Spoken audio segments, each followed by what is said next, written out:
La verdad que, espero que estéis animados porque creo que lo que el Señor tiene preparado va a ser retador. Y creo que tenemos que hacer una reflexión cada uno de nosotros, y es si queremos ser y tener la decisión de ser unos cristianos activos o queremos ser cristianos pasivos. ¿Queremos ser cristianos que impacten a la sociedad o queremos ser cristianos que pasen desapercibidos entre la sociedad? Voy a empezar con un ciclo de mensajes en los que me parece que es que sería incapaz de poder expresar en una mañana lo que conlleva esta palabra. Y es el mensaje del Sermón del Monte de Jesús. Y me parece imposible, es imposible que pudiera desarrollar o expresar en una sola mañana lo que conlleva el Sermón del Monte. Porque creo que indudablemente nos va a retar, pero si no cogemos texto o versículo por versículo o bienaventuranza por bienaventuranza, es posible que malinterpretemos lo que Jesús quería decir con aquello. Por poner un ejemplo, cuando en uno de los textos, cuando Jesús en una ocasión dice que si uno me da aquí, pon la otra mejilla. Bueno, vamos a ver, que el Señor, ¿qué quiere? ¿Qué nos está diciendo? ¿Que si me da una guantá, que me dé otra guantá en el otro lado? Y creo que tenemos que profundizar en todo lo que Jesús estaba transmitiendo. Por lo tanto, aunque no va a ser un ciclo seguido, como lo desarrolla Juanvi en este caso, cuando me toque, pues intentaré preparar una bienaventuranza, ¿de acuerdo? Y como decía, como me parece demasiado mensaje el Sermón del Monte en su conjunto, creo que lo primero y más fundamental es situarnos en el Sermón del Monte. ¿Qué propósito tenía Jesús con el Sermón del Monte? Muy importante, ¿a quién iba dirigido el Sermón del Monte?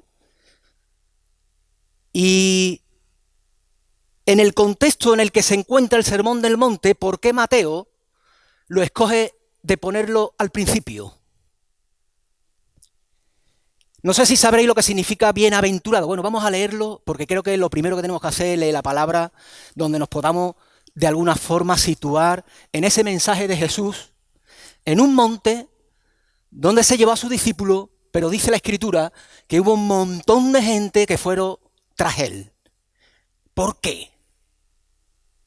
Vamos a leerlo porque creo que es fundamental empezar con la historia, ¿no? En Mateo capítulo 5,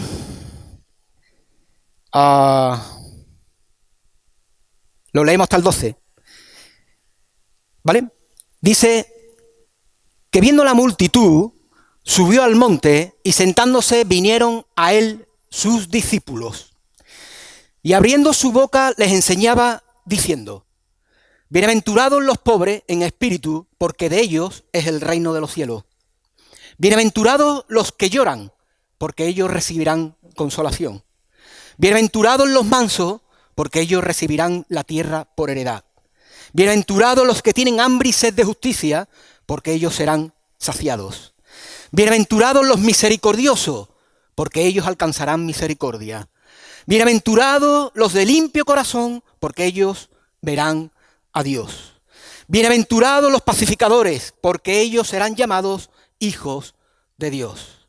Bienaventurados los que padecen persecución por causa de la justicia, porque de ellos es el reino de los cielos. Bienaventurados sois cuando por mi causa os vituperen y os persigan y digan toda clase de mal contra vosotros, mintiendo. Gozaos y alegraos, porque vuestro galardón es grande en los cielos, porque así persiguieron a los profetas que fueron antes de vosotros. Lo primero que me gustaría es destacar lo que significa bienaventurado. Y el ser bienaventurado significa dichoso, bendecido y 3 veces feliz. Yo no sé si esto os llama la atención cuando hemos leído las bienaventuranzas, pero la primera vez, me imagino que la primera vez que leísteis la bienaventuranza, o en este caso a lo mejor en esta mañana, uno se pregunta cómo puede ser uno feliz después de haber leído esto. La verdad que en principio choca. En principio el mensaje de Jesús es: ¿eres feliz? Sí, lo que hemos leído. Y la verdad que al principio uno ignora la profundidad de ese mensaje de la bienaventuranza. Decía al principio que por qué Mateo lo había puesto al principio, porque todos sabéis, y si no lo digo, Mateo, su evangelio va dirigido a los judíos. ¿Por qué a los judíos? Especialmente.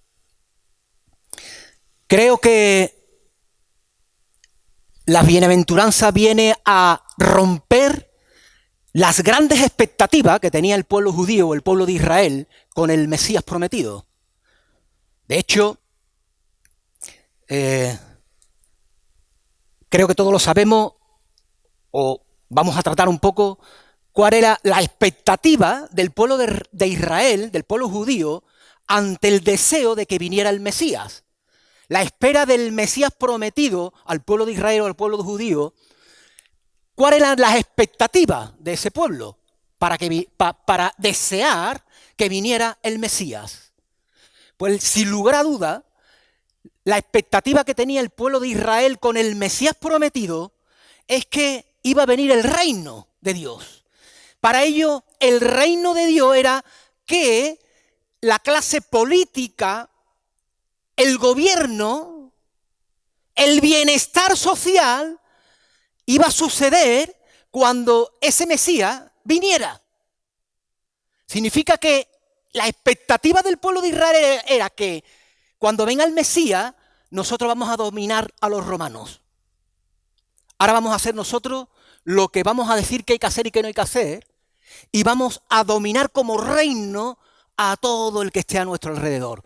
Y sobre todo al pueblo romano que nos está esclavizando o que nos lleva de una manera fatal.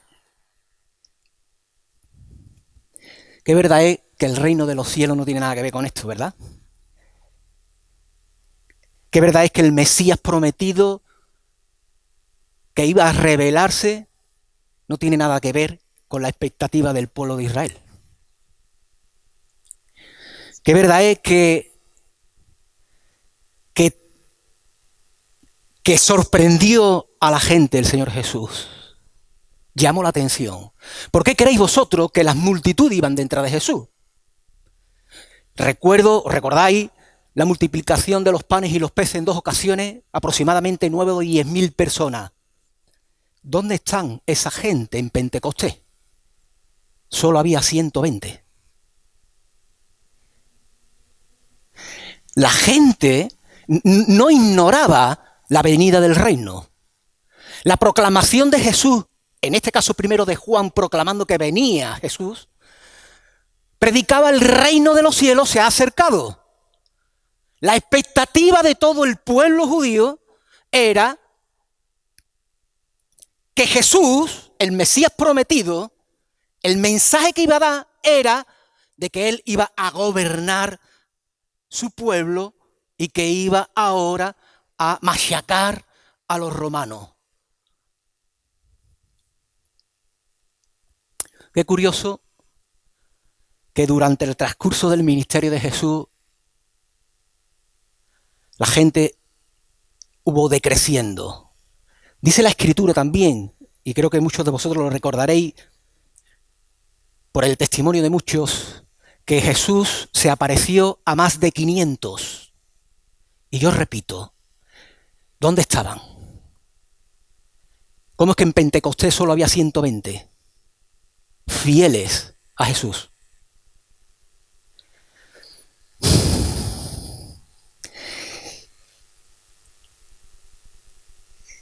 El plan de Dios no tiene nada que ver con el plan del ser humano. Rompen con todos los esquemas. La bienaventuranza rompe con cualquier esquema del hombre. ¿El hombre dónde busca la felicidad? Pregunto, ¿dónde busca el hombre la felicidad? ¿El poder, el dinero, la soberanía sobre la gente, el placer? Sin embargo, Jesús, ¿dónde dice que está la felicidad? Bienaventurados, tres veces felices, bienaventurados, dichosos, bendecidos.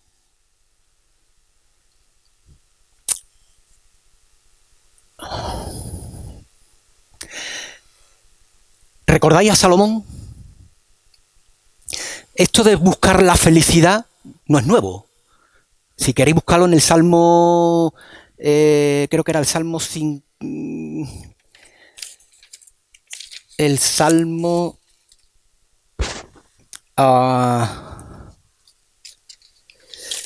estaba aquí, creo, ¿no? O 4.6, ahí donde dice el Salmo 4.6, acerca de dónde está la felicidad. Desgraciadamente, el cristiano se ha ido dejando llevar por el sistema y busca la felicidad en aquello, indudablemente el cuadradito de nuestra casa, tela marinera, esos mensajes, bing, bing, bing, bing. Y hemos caído en el error de que nuestra felicidad está en el consumismo. Sin querer nos hemos metido en esa vorágine del consumo. Digo el consumo como otras cosas, ¿de acuerdo? Pero es para que nos entendamos. Y eso hay que pararlo. En el primer capítulo de Eclesiastés, Salomón, que lo tuvo todo, dijo una frase que yo lo he escuchado además en gente no creyente, que lo he escuchado. Yo tenía un compañero de trabajo que lo decía. Y decía, dice Salomón, vanidad de vanidades, todo es vanidad. Es curioso. Salomón lo había tenido todo y dice vanidad de vanidades, todo es vanidad. ¿Cómo termina la carta de Eclesiastés? ¿Por qué no la leemos, no? Vamos a leerla porque Salomón ahí también nos dice algo interesante que tiene algo que ver con el Sermón del Monte. Dice el capítulo 12 de Eclesiastés, versículo 13, el fin de todo el discurso oído es este: teme a Dios y guarda sus mandamientos, porque esto es el todo del hombre.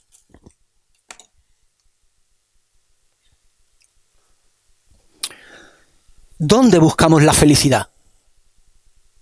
Claro, cuando escucharon a Jesús hablar de las bienaventuranzas, ¿os situáis vosotros? Mira, hay algo interesante también. Dice la Escritura al principio de Mateo 5, en el primer versículo, que dice que Jesús fue al monte, se llevó a sus discípulos, lo que pasa es que la multitud le siguió, y dice que Jesús se sentó. Es que Jesús estaba sentado, cansado. No sé si sabréis, en la época de Jesús, los rabinos, cuando tenían que comunicar algo importante o tenían que hablar, se sentaban.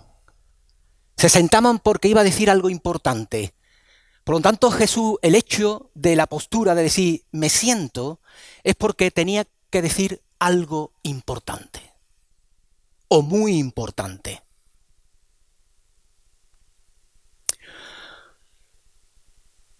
Yo no sé vosotros, cuando hemos escuchado y hemos leído las bienaventuranzas, no sé lo que habéis sentido.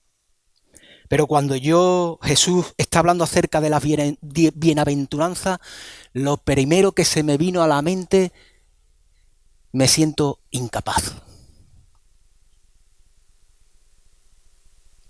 Me siento incapaz de llevar esta vida así, como el llamado de Jesús.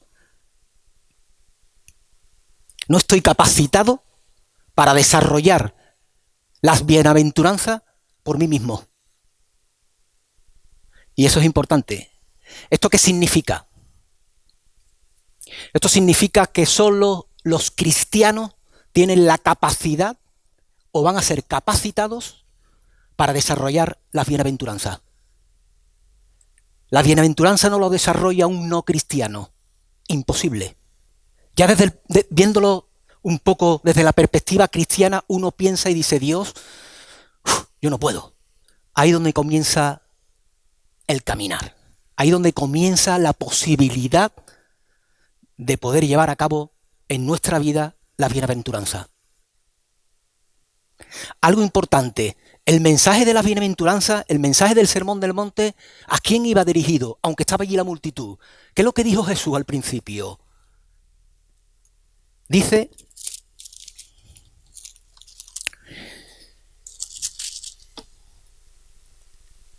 vinieron a él, ¿quiénes?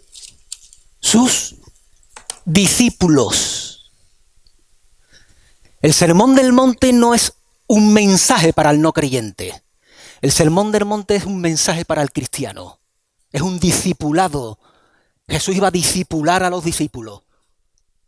¿Cómo podemos llegar a la conclusión de que el Sermón del Monte era para los cristianos?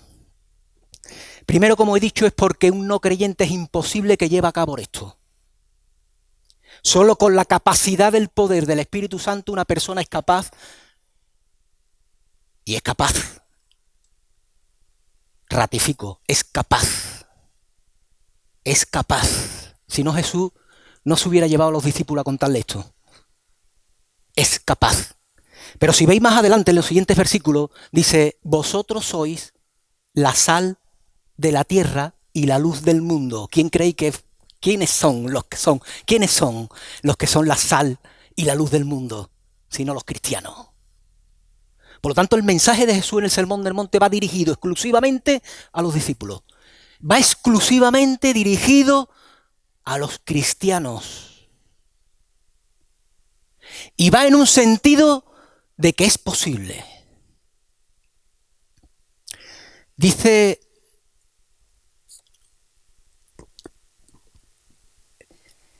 Segunda de Corintios, creo que era 5:17. ¿Por qué es posible? Segunda de Corintios 5:17 dice, de modo que si alguno está en Cristo, si alguno tiene a Cristo en su vida, ¿qué ha ocurrido? Nueva criatura es. Nuevo.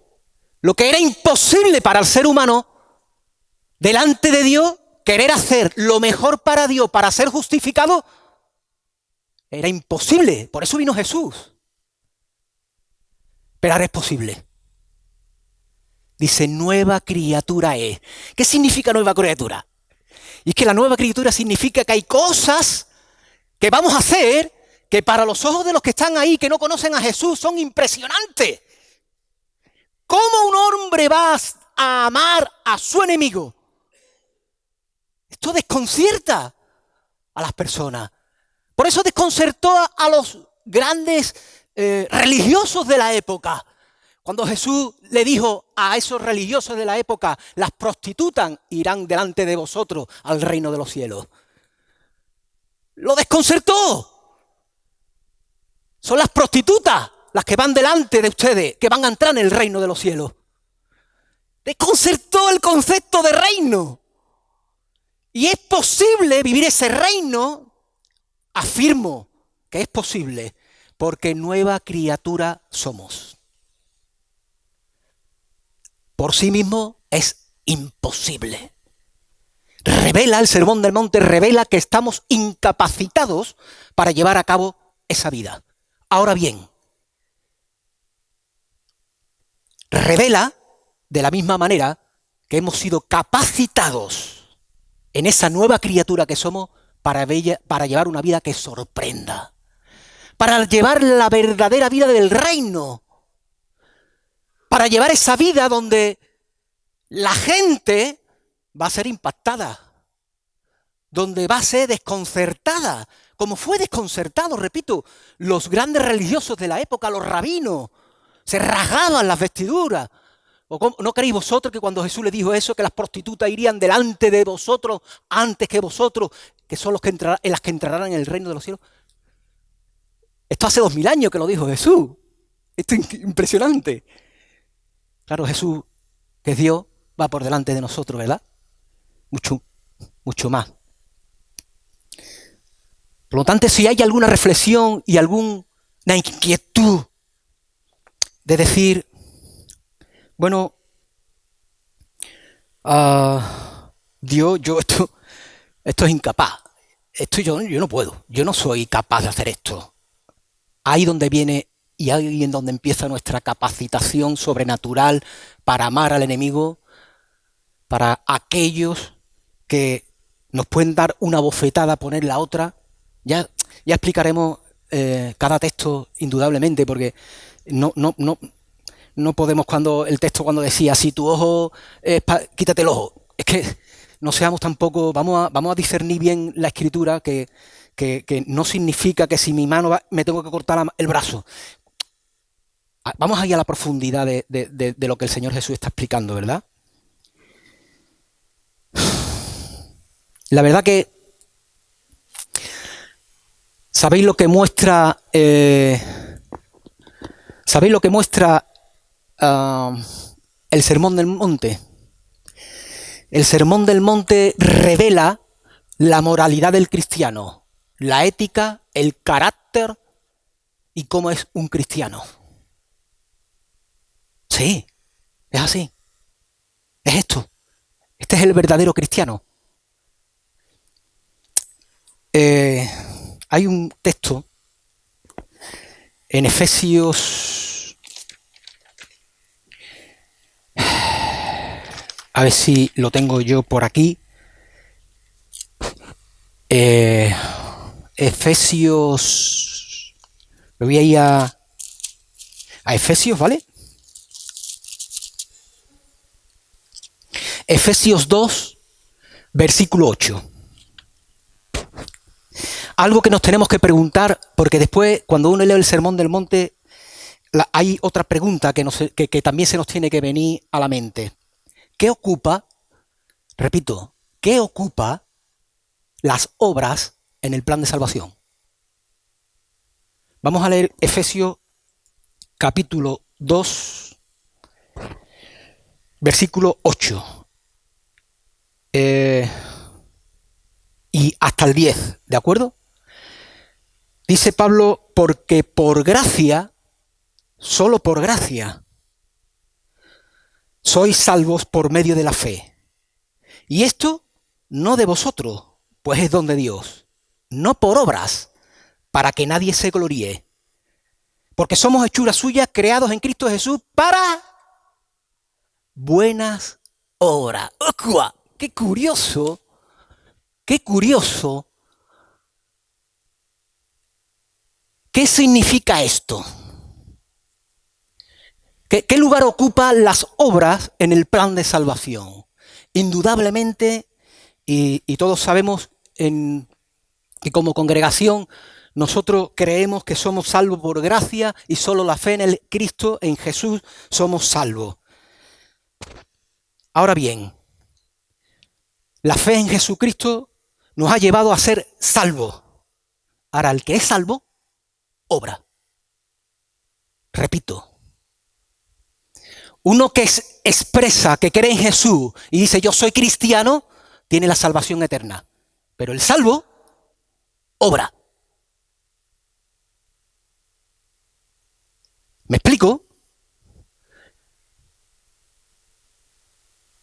¿Qué obras está tratando Jesús de manifestarnos en el Sermón del Monte?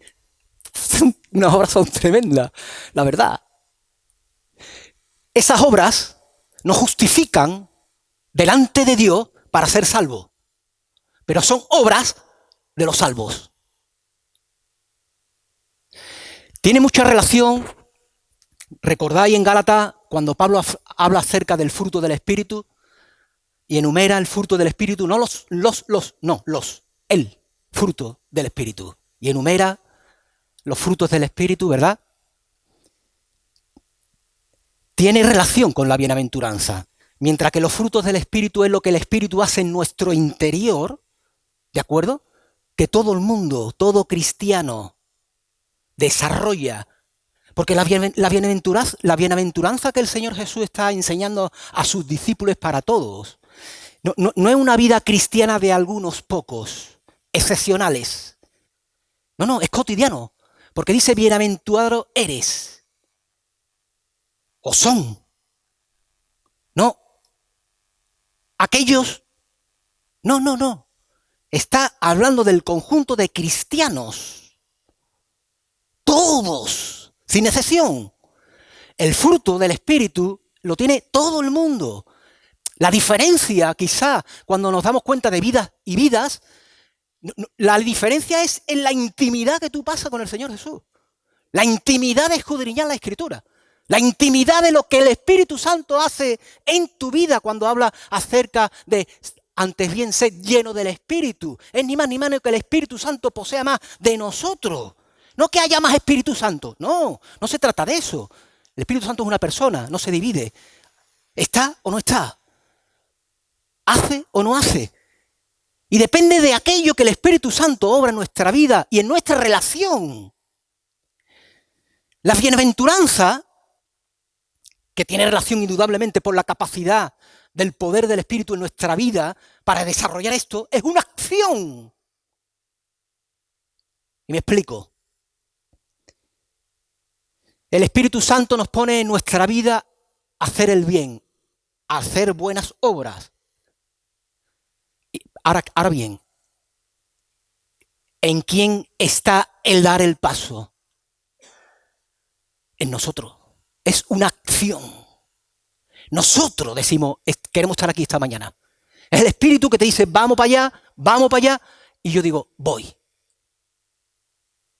Hace una acción. Las bienaventuranzas son las acciones de los cristianos, de cada uno de los que estamos aquí, que hemos creído en Cristo Jesús. Es una acción. Y si podemos pensar que es imposible, no es imposible. Y repito nuevamente, es cuando digo, Señor Jesús, me siento incapacitado para llevar a cabo esto. Ahí empieza. Y si queremos que personas conozcan a Jesús, si queremos que sean impactadas, si queremos realmente hacerle entender a la gente acerca del reino, el verdadero reino es desarrollar las bienaventuranzas. El desarrollo de nuestra vida como cristianos en las bienaventuranzas es una muestra externa, es una muestra de lo que Dios ha hecho y está haciendo en la vida de uno. No hay mayor testimonio a las personas, al sistema, que nuestra vida.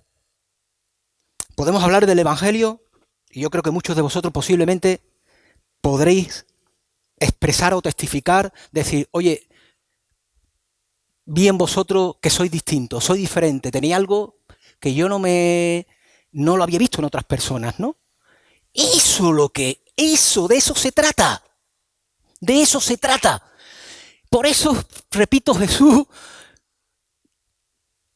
echó por tierra toda la expectativa del pueblo de Israel, a todo el pueblo judío.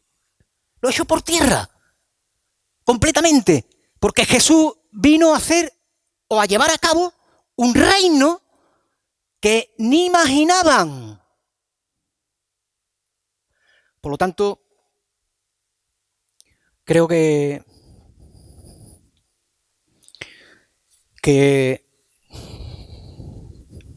me parece como que como introducción al Sermón del Monte, de pasar después a cada bienaventuranza, me parece que es suficiente, ¿vale? Me parece que creo que nos hemos enriquecido de saber en la posición de las bienaventuranzas ¿A quién fue expresado la bienaventuranza? Importantísimo. ¿Qué es la bienaventuranza? ¿Hacia dónde tenemos que ir? Por lo tanto, cuando llegue el momento, empezaremos a estudiar o ver bienaventuranza por bienaventuranza para que podamos de alguna forma llevar a cabo en esta sociedad el reino de Dios. Y el reino de Dios impacta la vida de los que estén a nuestro alrededor. Va a impactar la vida de los que están a nuestro alrededor. Creo que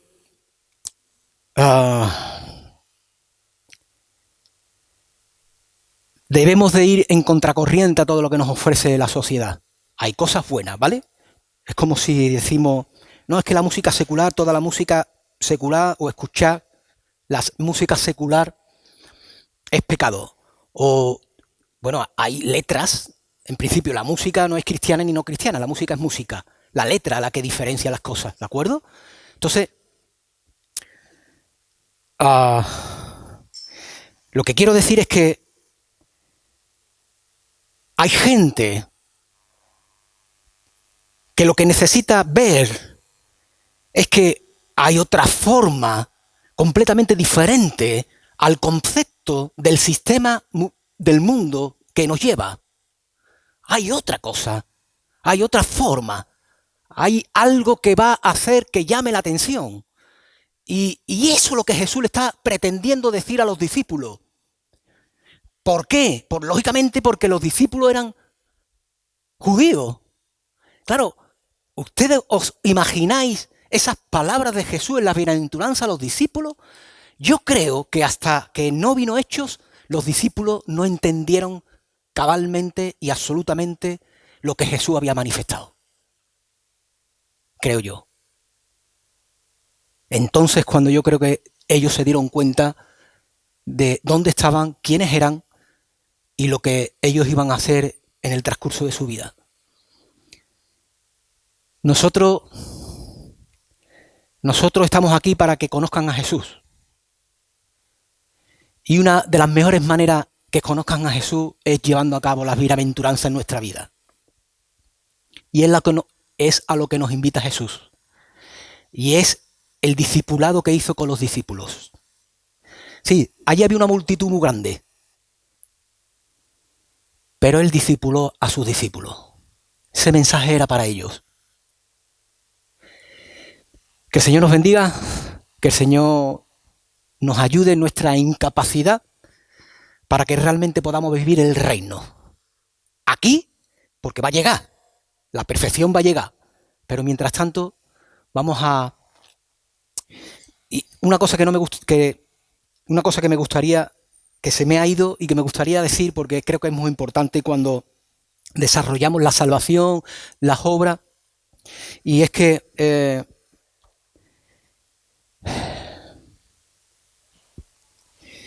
por eso vino Jesús, porque fue el único que pudo cumplir la ley. Muchas veces viene el enemigo y te dice, oye, no has hecho esto, has mentido, has incumplido, El hecho de que haya venido Jesús, el hecho de que Jesús haya muerto por cada uno de nosotros en aquella cruz y haya resucitado, es el que nos ha dado la capacidad de podernos presentar delante de Dios aunque no cumplamos la ley. La ley ya no nos condena. Eso no significa que no se cumpla, ¿vale? Pero a lo que yo me estoy refiriendo, a lo que el Señor Jesús está explicando, es que si vino Jesús es porque la ley era imposible de cumplirla. Y ahora nosotros, con Cristo en nuestra vida, la ley no nos condena, porque somos incapacitados para cumplirla. Ahora, eso no significa que si Dios me dice a mí no mienta, voy a mentir. No. Lo que pasa, la diferencia está que yo ahora cumplo la ley por amor. Yo no la cumplo para justificarme delante de Dios. El cristiano, cuando lleva una vida de reino, no lo hace por querer justificarse delante de Dios. Ya hemos sido justificados por Jesús. Por eso eso sorprende a la gente. Cuando tú le dices que solo la fe en Jesucristo es el que salva. Se sorprende. Por eso le cuesta trabajo reconocer que cómo puede ser eso sin hacer nada. Claro, porque estamos incapacitados de cumplir la ley. Por eso vino Jesús. Si no, no hubiera venido. Y Jesús vino para cumplir la ley. Estamos justificados delante de Dios y ya la ley no nos condena. El hecho de incumplirla no nos condena, porque Cristo ha muerto por nosotros. Ahora bien, yo cumplo la ley por amor a Dios. No cumplo la ley para justificarme delante de Dios. Mi respuesta, la vida del cristiano a llevar una vida de reino, es una vida de reino comprometida con Jesús, porque le ama. No para que Jesús te justifique por lo que hace. Ya hemos sido justificados delante de Dios Padre por lo que ha hecho Jesús. ¿Vamos a fallar? Indudablemente. Mañana, esta tarde, dentro de un rato, vamos a fallar, indudablemente, pero la ley no nos condena, porque Cristo ha cumplido la ley. Cristo ha muerto por ti por eso.